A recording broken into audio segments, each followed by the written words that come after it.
أعوذ بالله من الشيطان الرجيم. بسم الله الرحمن الرحيم، والصلاة والسلام على أشرف الأنبياء والمرسلين، وصل اللهم على محمد وآل محمد الطيبين الطاهرين.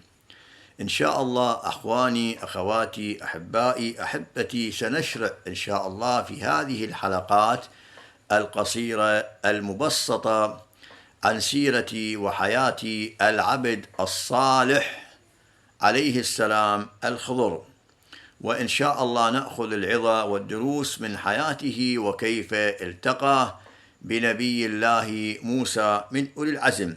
الآن السؤال الأول أو الحلقة الأولى كما حققها المحققون رضوان الله عليهم، نسأل: هل إن الخضر هو نبي أو ولي من أولياء الله أو عبد صالح؟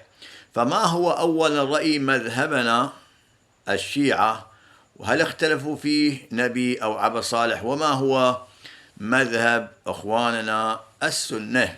الآن هكذا السؤال يقول: إن أهل السنة لديهم اختلاف حول الخضر، هل هو نبي أو ولي من أولياء الله؟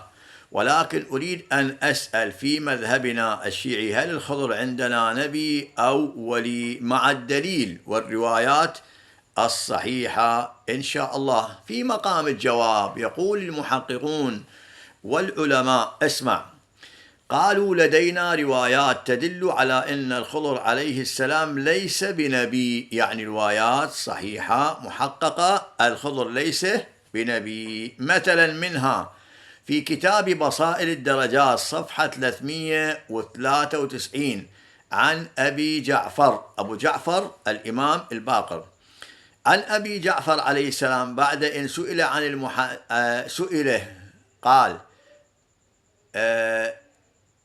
إنه ينكت في أذنه فيسمع طنينا كطنين الطست، أو يقرأ على قلبه فيستمع وقعا كوقع السلسلة على الطست. فقلت: نبي؟ قال: لا، مثل الخضر ومثل ذي القرنين. ويصرح السيد ابن طاووس في سعد السعود إن الخضر ليس بنبي، يقول في رده على الجبائي: هذا على دعوى الباطلة إن الخضر عليه السلام نبي. هذا ردا على الدعوة الباطلة مولانا إن الخضر نبي، يعني ليس بنبي. واضح لولا؟